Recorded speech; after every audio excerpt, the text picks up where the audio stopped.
ॐ भूर्भुवः स्वः तत्सवितुर्वरेण्यं भर्गो देवस्य धीमहि धियो यो नः प्रचोदयात् ॐ शान्ति शान्ति शान्तिः. Namaste my dear friends. This is 21st video of Maharshi Ramana's talks. This video will start with talk number 358, 12th February 1937, a scene in the hall. It is 8:20 p.m. Sri Bhagwan has returned after supper and stretched himself on the sofa. The light is dim. There are three men sitting on the floor. One is busy copying something from a journal, another is wrapped in meditation, and the third is looking around, having nothing to do. The hall is silent but for occasional clearing of the throat by Sri Bhagwan. Madhava Swami, the attendant devotee, sleeps in the noiselessly with a sheaf of beetles in hand. He moves to the table. Sri Bhagwan, who is reclining on the sofa, sees him and calls out, yet kindly, Sisi, what are you doing? The attendant softly murmurs, nothing, leaves the beetle there and fumbles hesitatingly. Mercy, I do not want it. The attendant softly settles down on the floor. Sri Bhagwan, Kasturi pill, one after another every day. The bottle will be empty, and more is ordered. I don't want it. A devotee skillfully blames the Ola Podrida of the day meal for the indifferent health of Sri Bhagwan. Mercy, no, it was well made. It was good. Silence but for expectoration and eructation. After a few minutes, the attendant slips out and returns with a bottle in hand, goes near Sri Bhagwan and stretches out a pill, saying, come in, seed pill. Sri Bhagwan softly murmurs, it contains lime juice. Lime juice is not good for this. One devotee, Rangaswami Iyengar, has in the meantime become wide awake from his meditation and looks on. The attendant is still holding out his hand with the pill. Sri Bhagwan continues, who is to munch it? The Rangaswami Iyengar. It need not be munched. It may be kept in the mouth and sucked. The attendant hastily agrees. Yes, it is only to be sucked. Mercy, give it to him. Pointing to Rangaswami Iyengar, let him munch it or suck it. I do not want it. The attendant returns disappointed and squats on the floor again, rises up. Mercy, what do you do? I do not want. The attendant moves up to the medicine chest, murmuring, Kasturi pill, it will be effective. Sri Bhagwan, I shall soon be right even without it. Do not take it out. Keep it there. I won't take it. Do what you like. The attendant again settles down and all remain silent before retiring to bed. 13th February 1937. Talk 359. All about 7:30 a.m. Sri Bhagwan was climbing up the hill after breakfast. Padananda went and prostrated, stood up and said, all right, I have had darshan, I shall return. Sri Bhagwan smilingly, who is darshan? Why don't you say that you gave darshan to me? At about 9 a.m., a devotee from Pune, Mr. Parkhi, saluted Sri Bhagwan and read out his Ashtaka, praying to Sri Bhagwan for grace. The piece finishes with a prayer for quick liberation.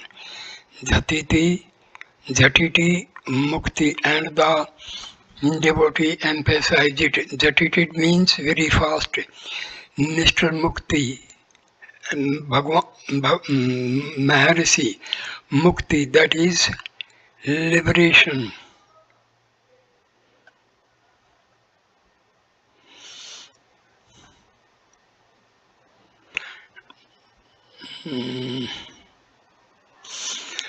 Maharshi, Mukti, that is liberation is not to be gained the hereafter. It is there forever and now. Here and now, devotee. I agree, but I do not experience it. Maharshi, the experience is here and now. One cannot deny one's own self. Devotee, that means existence and not happiness. Maharshi, existence equals happiness equals being. The word mukti, liberation, is so provoking. Why should one seek it? He believes that there is bondage and therefore seeks liberation. But the fact is that there is no bondage, but only liberation. Why call it by a name and seek it? Devotee, true, but we are ignorant. Mercy only remove ignorance, that is all there is to be done. 14th February 1937, Talk 360. The aristocratic gentleman from Lucknow has written to Mr. Paul Brunton that his wife has since lost that peace of mind which she had gained by her visits to Sri Bhagwan. So he desires that Sri Bhagwan may be pleased to restore the same peace. When requested, Sri Bhagwan said, "It is due to the weakness of mind that peace once gained is later lost." Talk 361. Mudaliar Swami, son of the lady who brings bhiksha every day to Sri Bhagwan, related the following interesting incident. During the time Sri Bhagwan was staying in Virupaksha cave, Sri Bhagwan and Mudaliar Swami were walking together behind the Skandasramam site. There was a huge rock 15 feet high. It was a cleft. A girl's shepherdess was standing there crying. Sri Bhagwan asked the reason of her sorrow. She said, "A sheep of mine slipped into this cleft, so I am crying." Sri Bhagwan descended into the cleft, took the sheep on his shoulder, climbed up to the surface and delivered the sheep to her.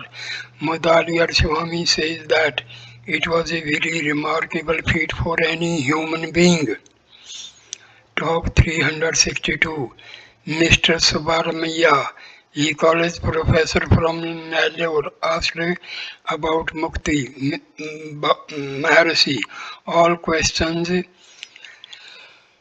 relating to mukti are inadmissible because mukti means a release from bondage, which implies the present existence of bondage. There is no bondage and therefore no mukti either. Devotee, the Shastras speak of it and its grades. Maharshi, the Shastras are not meant for the wise because they do not need them. The ignorant do not want them. Only the mumukshus look up to the Shastras. That means that the Shastras are neither for wisdom nor for ignorance. Devotee, Vasishtha is said to be a Jivan Mukta, whereas Janka was a Videha Mukta. Mercy, why speak of Vasishtha or Janka? What about oneself? There were many new visitors this day. Two of them were speaking of Ganpati Muni in Sri Bhagwan's presence. Sri Bhagwan put in a few words in their talk.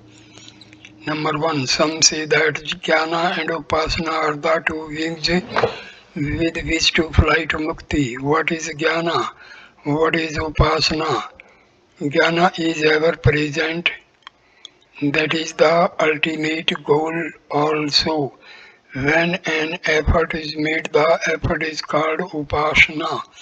When it is effortless, it is jnana, which is the same as mukti. 2. After some discussion among themselves, a visitor said, some superior power must help us to seek of the externalities. Sri Bhagwan said, who sees the externalities, or do they say that they exist? If so, let the world say that it exists. Again, if the world is a projection from the interior, it must be recognized that it is projected simultaneously with the I thought. Either way, the I is the fundamental basis knowing which all else is known. 3. Another said that Ganpati Muni used to say that he could even go to Indra Loka and see what Indra was doing, but he could not go within and find the I. Sri Bhagwan added that Ganpata Muni used to say that it was easy to move forward but impossible to move backward.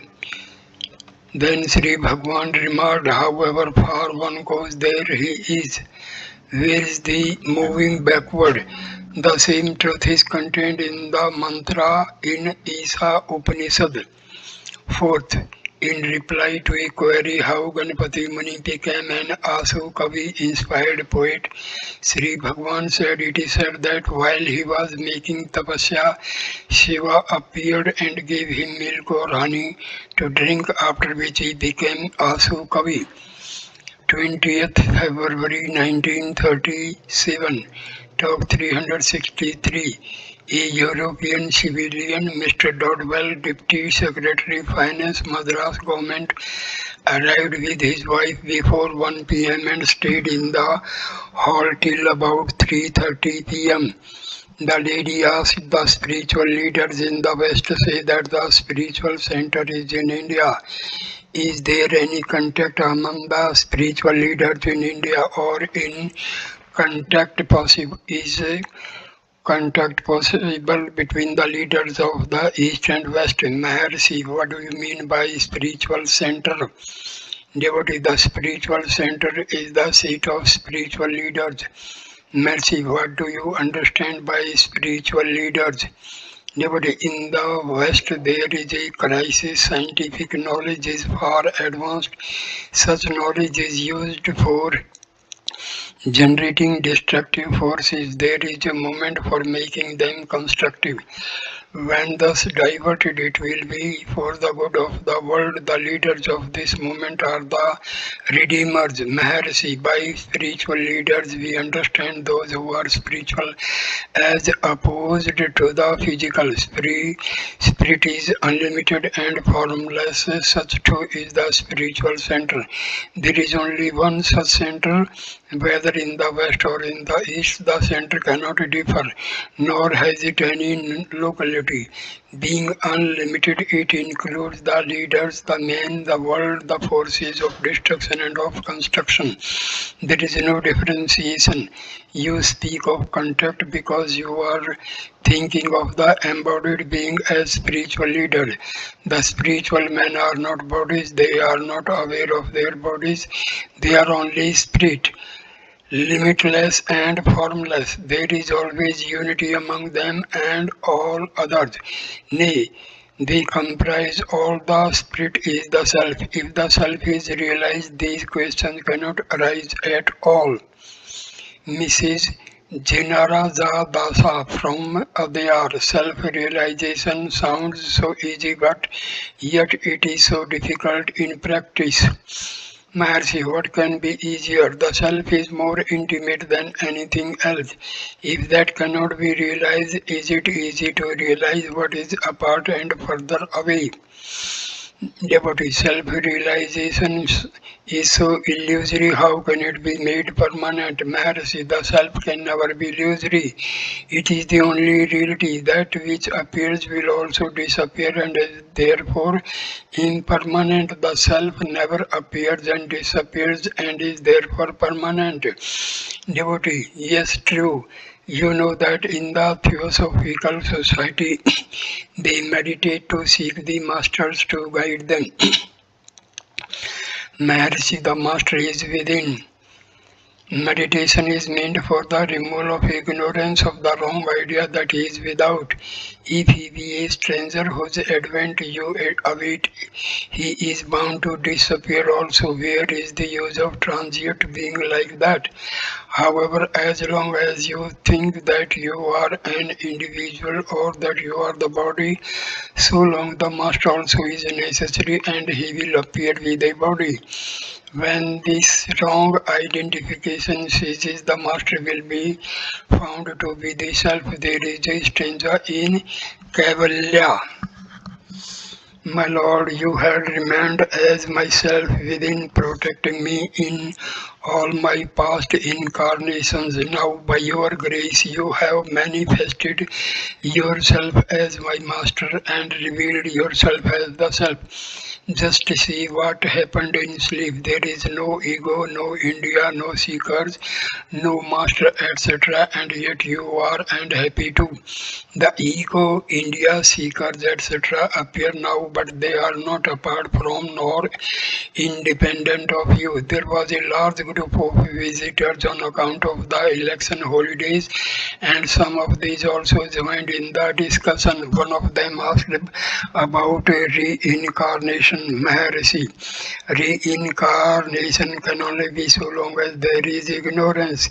There is no incarnation either now, nor was there before, nor will be hereafter. This is the truth. Devotee, what is the ego self? The Maharshi, the ego self appears and disappears and is transitory, whereas the real self always abides permanent.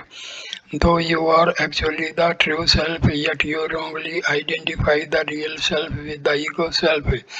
Devotee, how does the mistake come about? Maharshi, see if it has come about. Devotee, one has to sublimate the ego self into the true self. Maharshi, the ego self does not exist at all. Devotee, why does it give us trouble? Mercy, to whom is the trouble? The trouble also is imagined. Trouble and pleasures are only for the ego. Devotee, why is the world so wrapped up in ignorance? Maharshi, take care of yourself, let the world take care of itself. See yourself, if you are the body, there is the gross world also. If you are spirit, all is spirit also. Devotee, it will hold good for the individual, but what of the rest? Maharshi, do it first and then see if the question arises afterwards. Devotee, is there avidya? Maharshi, for whom is it? Devotee, for the ego self. Mercy, yes, for the ego. Remove the ego. Avidya is gone. Look for it. The ego vanishes. The real self alone remains. The ego professing avidya is not to be seen. There is no avidya in reality. All shastras are meant to disprove the existence of avidya. Devotee, how did the ego arise? Maharshi, ego is not. Otherwise, do you admit the two selves? How can there be avidya in the absence of the ego? If you begin to inquire, the avidya which is already non-existent will be found not to be, or you will say it has fled away. Ignorance pertains to the ego. Why do you think of the ego and also suffer? What is ignorance again? It is that which is non-existent. However, the worldly life requires the hypothesis of avidya. Avidya is only our ignorance and nothing more. It is ignorance or forgetfulness of the self. Can there be darkness before the sun? Similarly, can there be ignorance before the self-evident and self-luminous self? If you know the self, there will be no darkness, no ignorance, and no misery. It is the mind which feels the trouble, misery, etc. Darkness never comes nor goes. See the sun and there is no darkness. Similarly, see the self and avidya will be found not to exist. Devotee Sri Ramakrishna and others practiced concentration. Maharshi, concentration and all other practices are meant for recognizing the absence, that is, non-existence of ignorance. No one can deny his own being. Being is knowledge, that is awareness. That awareness implies absence of ignorance. Therefore, everyone naturally admits non-existence of ignorance, and yet why should he suffer? Because he thinks he is this or that. That is wrong. I am alone is and not I am so and so, or I am such and such. When existence is absolute, it is right. When it is particularized, it is wrong. That is the whole truth. See how each one admits that he is. Does he look into a mirror to know his being? His awareness makes him admit his existence or being, but he confuses it with the body, etc. Why should he do so? Is he aware of his body in his sleep? No, yet he himself does not cease to be in sleep. He exists there, though without the body. How does he know that he exists in sleep? Does he require a mirror to reveal his own being now? Only be aware, and your being is clear in your awareness. Devotee, how is one to know the self? Maharshi, knowing the self means being the self. Can you say that you do not know the self? Though you cannot see your own eyes and though not provided with a mirror or look in, do you deny the existence of your eyes? Similarly, you are aware of the self even though the self is not objectified. Or do you deny yourself because it is not objectified? When you say I cannot know the self, it means absence in terms of relative knowledge, because you have been so accustomed to relative knowledge that you identify yourself with it. Such wrong identity has forged the difficulty of not knowing the obvious self, because it cannot be objectified. And you ask, how is one to know the self? Your difficulty is centered in how who is to know the self. Can the body know it? Let the body answer. Who says that the body is perceived now? In order to meet this kind of ignorance, the Shastras formulate the theory of God's Leela or Krida, that is play. God is said to emanate as the mind, the senses, and the body, and to play. Who are you to say that this play is a trouble to you? Who are you to question the doings of God? Your duty is to be and not to be this or that. I am that I am sums up the whole truth. The method is summed up. Be still. What does stillness mean? It means destroy yourself, because any form or shape is the cause of trouble. Give up the notion that I am so and so. Our Shastras say Ahimiti Sapurti. It shines as I. Devotee, what is Sapurna shining? Maharshi, Aham, I is the self. Aham idam, I am this or I am that is the ego. Shining is there always. The ego is transitory. When the I is kept up as I alone, it is the self. When it flies at a tangent and says this is this, it is the ego. Devotee, is God apart from the self? Maharshi, the self is God. I am is God. I am the self. O Gudakesa. Mahatma Gudakesa. This question arises because you are holding the ego self. This will not arise if you hold the true self. For the real self will not and cannot ask anything. If God be apart from the self, he must be a selfless God, which is absurd. Devotee, what is namaskara? prostration. Maharshi, prostration means subsidence of the ego. What is subsidence? To merge into the source of its origin. God cannot be deceived by outward genuflections, bowings, and prostrations. He sees if the individuality is there or not. Mr. Shamanna, is there a sixth sense to feel I am? Mercy, do you have it in your sleep? There is only one being functioning through the five senses. Or do you mean that each sense is independent of the self and there are five selves admitting of a sixth to control them? There is a power working through these five senses. How can you deny the existence of such power? Do you deny your existence? Do you not remain even in sleep where the body is not perceived? The same I continue to be now. So we admit our existence whether there is the body or not. The senses work periodically, their work begins and ends.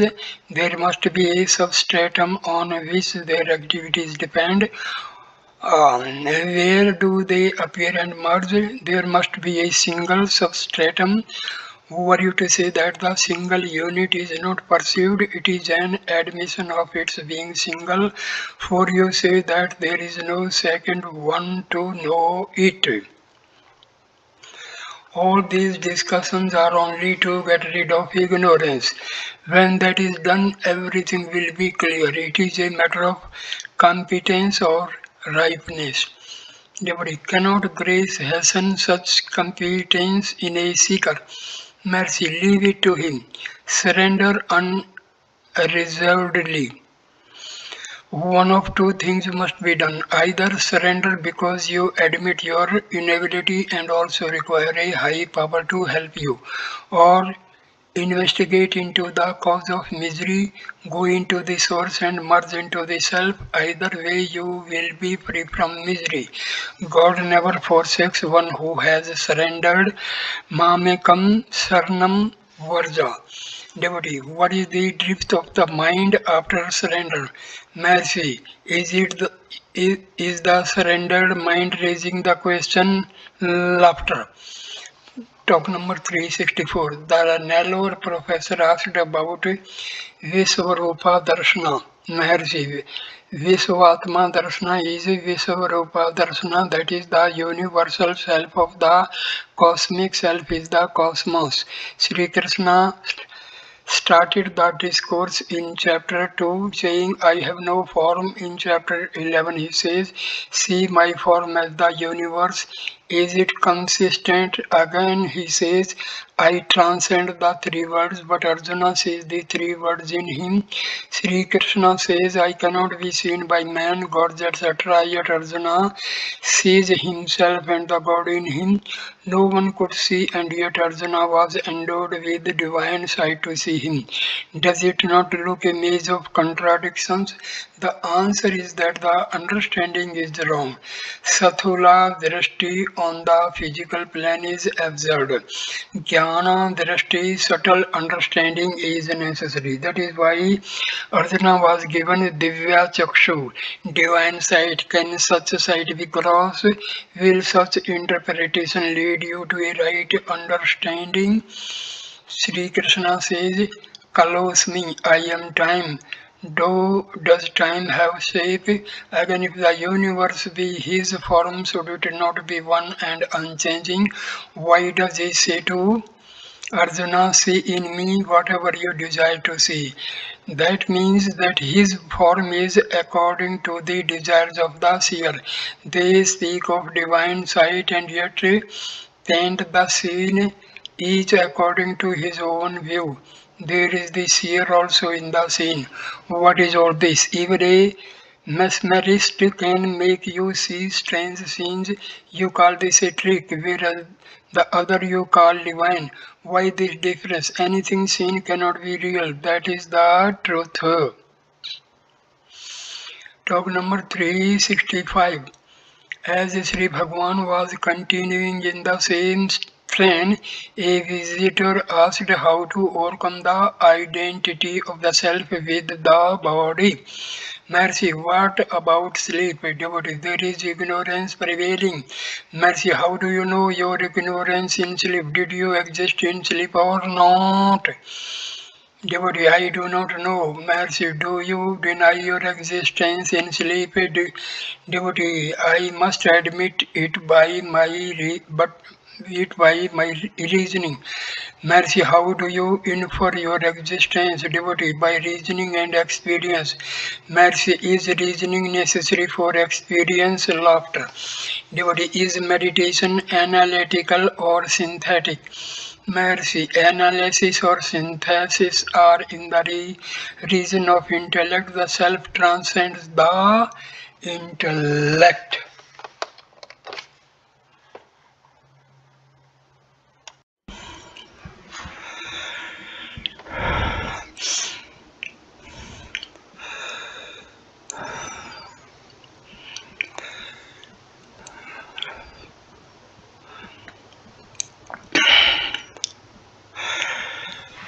Marriage, there is no wrong identification of the self with the body, senses, etc. You proceed to discard these, and this is niti. This can be done only by holding to the one which cannot be discarded. That is iti alone. 21st February 1937. Talk 367. A Marathi lady, a casual visitor then taking leave, was almost on the point of bursting into tears. She asked, I know that mukti is impossible in one life. Still, may I not have peace of mind in this life? The master looked at her very kindly and said smilingly, softly, life and all else are in Burma alone. Burma is here and now. Investigate. Devotee, I am practicing meditation for a number of years, yet my mind is not steady and cannot be brought to bear on meditation. Mercy again looked steadily at her and said, do it now and all will be alright. Talk 368. A young girl of 9 or 10, whose mother is a research scholar in Sanskrit in the University of Madras, accompanied by Mr. Maurice Friedman, met Sri Bhagwan in Palakothu at about 12 noon. Sri Bhagwan, as usual with him, kindly smiled on her.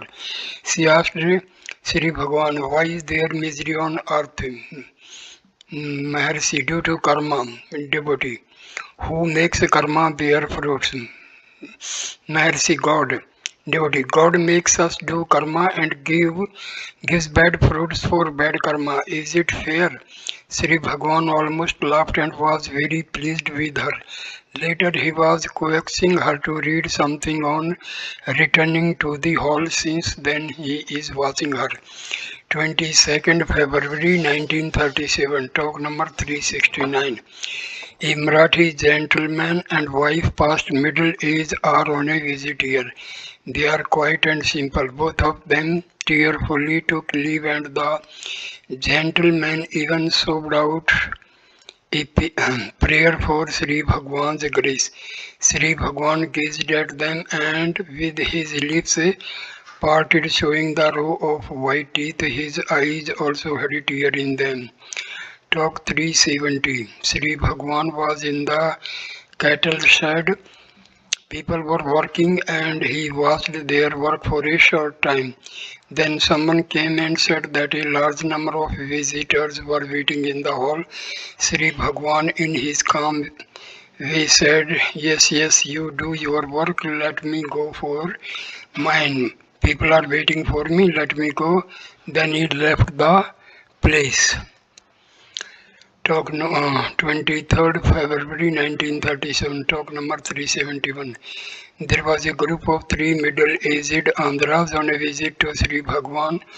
One of them kneeled and asked, I am performing at yoga, namely Basti, Dhoti, Niti, etc. I find a blood vessel hardened in the ankle. Is it result of yoga? Maharshi, the blood vessel would have hardened under any circumstances. It does not trouble you as much now as it would otherwise. Hatha yoga is a cleaning process. It also helps peace of mind after leading you to pranayama. Devotee, may I do pranayama? Is it useful? Maharshi, pranayama is an aid for control of mind only. You should not stop with pranayama. You must proceed further to Pratyahara, Dharana, Dhyana, and Samadhi. Full results are reaped finally. Another of the group asked how are lust, anger, acquisitiveness, confusion, pride, and jealousy overcome. Maharshi, by Dhyana. Devotee, what is Dhyana? Maharshi, Dhyana is holding on to a single thought and putting off all other thoughts. Devotee, what is to be meditated upon? Maharshi, anything that you preferred. Devotees Shiva, Vishnu and Gayatri are said to be equally efficacious. Which should I meditate upon? Maharshi, anyone you like best, they all are equal in their effect, but you should stick to one. Devotee, how to meditate? Mercy, concentrate on that one whom you like best. If a single thought prevails, all other thoughts are put off and finally eradicated. So long as diversity prevails, there are bad thoughts. When the object of love prevails, only good thoughts hold the field. Therefore, hold on to one thought only. Dhyana is the chief practice. A little later, Sri Bhagwan continued, Dhyana means a fight. As soon as you begin meditation, other thoughts will crowd together, gather force, and try to sink the single thought to which you try to hold. The good thought must gradually gain strength by repeated practice. After it has grown strong, the other thoughts will be put to flight. This is the battle royal always taking place in meditation. One wants to rid oneself of misery. It requires peace of mind, which means absence of perturbation owing to all kinds of thoughts. Peace of mind is brought about by dhyana alone.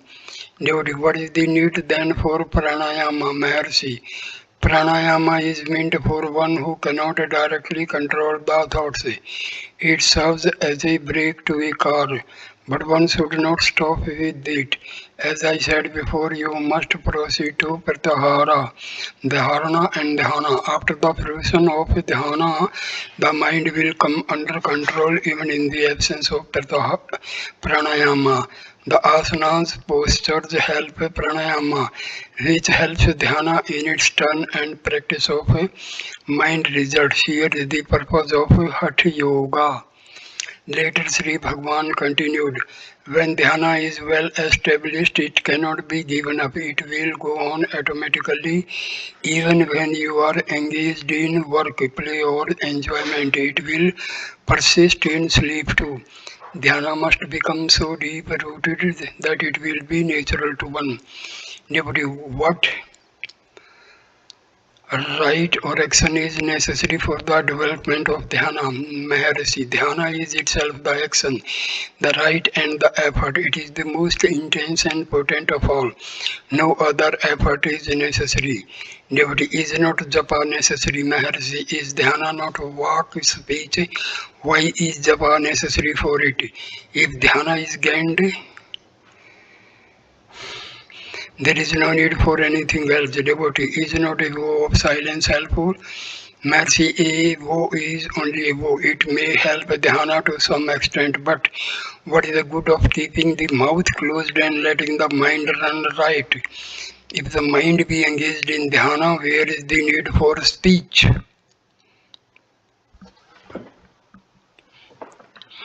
Nothing is as good as dhyana. Should one take to action with a vow of silence, where is the good of vow? Devotee, what is Jnana Marga? Mercy, I have been saying it for so long. What is jnana? Jnana means a realization of the truth. It is done by dhyana. Dhyana helps you to hold on to truth to the exclusion of all thoughts. Devotee, why are there so many gods mentioned? Maharshi, the body is only one. Still, how many functions are performed by it? The sources of all the function is only one. It is in the same way with the God also. Devotee, why does a man suffer misery? Mercy, misery is due to multifarious thoughts. If the thoughts are unified and centered on a single item, there is no misery. But happiness is the result. Then even the thought I do something is absent, nor will there be an eye on the fruit of action. Top 372. Devotee, horripilation, sobbing, voice, joyful tears, etc. are mentioned in Atam Vidya Vilasa and other works. Are these found in Samadhi or before or after? Maharshi, all these are the symptoms of exceedingly subtle modes of mind virtues. Without duality, they cannot remain. Samadhi is perfect peace where these cannot find place. After emerging from Samadhi, the remembrance of the state gives rise to these symptoms. In Bhakti Marga path of devotion, these are the precursors to Samadhi. Devotee, are they not so in the path of Jnana, Maharshi? Maybe there is no definiteness about it. It depends on the nature of the individual. Individuality entirely lost, these cannot find a place. Even the slightest trace of it being present, these symptoms become manifest. Manika Vachgar and other saints have spoken of these symptoms. They say tears rush forth involuntarily and irrepressibly. Irrepressibly, though aware of tears, they are unable to repress them. I had the same experience when I was staying Virupaksha cave. Devotee, sleep state is said to be the experience of bliss, yet on recollecting it, the hairs do not stand on, and why should they do so if the samadhi state is recollected? Mercy, samadhi means sleep in waking state, Jagrat Susupti. Bliss is overpowering and experience is very clear, whereas it is different in sleep. Duty can be put it that in sleep there is no happiness nor happiness, that is, the experience is negative, not positive. Maharshi, but the recollection is positive. I slept happily, says the man. So there must be the experience of happiness in sleep. Devotee, does bliss consist only in the absence of unhappiness or is it anything positive? Mercy, it is positive. Loss of unhappiness and rise of happiness are simultaneous. Devotee, can it be that the recollection of happiness in sleep is not clear and so there is no horripilation, etc.? Mercy, the bliss of Samadhi is a perfect clear experience and its recollection also is similar, but the experience of sleep is otherwise. 28th February 1937, talk number 373.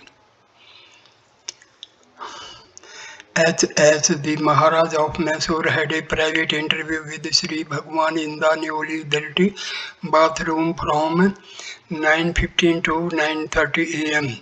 His Highness saluted Sri Bhagwan, placing his head on Sri Bhagwan's feet and head, and said,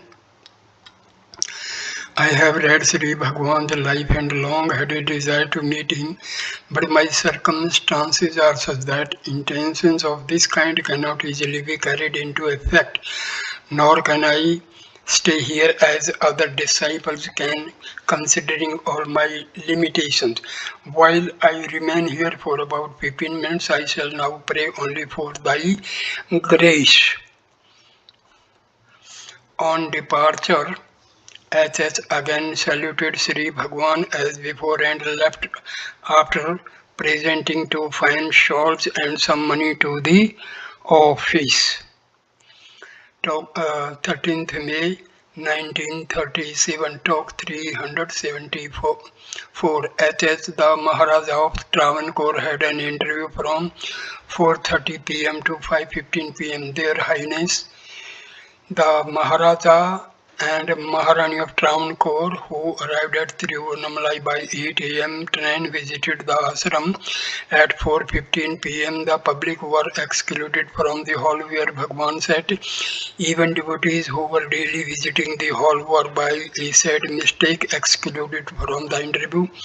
The royal party was introduced to Sri Bhagwan by a retired district magistrate to its camp, the private secretary to HS, the Maharaja, some officials of the Travancore state and an advocate of Malayapur were present. The discussion started by the district magistrate went on about manas, concentration, realization, purpose of creation, etc. Her Highness put some questions expressing her doubts and they were all explained by Sri Bhagwan. HS, the Maharaja, also took part in the discussion. The whole conversation was in Tamil and Malayalam. During the visit of the royal family of Travancore, Her Highness appeared very cultured, vivacious and conversant with Malayalam, Tamil and English. Most of the questions were put by Her Highness. One of the questions was, devotee, what is the purpose of creation? Maharshi, it is to give rise to this question, investigate the answer to this question and finally abide in the supreme or rather the primal source of all, including the self. The investigation will resolve itself into one of quest for the self and cease only after the non-self is shifted away and the self realized in its purity and glory. Devotee, how is the investigation to start? Maharshi, the self is plain to all and the starting also equally plain. Devotee, what is the starting point for one in my stage of development? Maharshi, each one has some method of upasana or japa. If that is pursued in all sincerity with the due perseverance, it will automatically lead to the investigation of the self. The writer of these notes was not present and the above was gathered from one of the attendants of Sri Maharshi. So I stop the video here. Thank you for watching this video and like, comment and share the video and subscribe the channel. Thanks a lot. Namaskar my dear friends.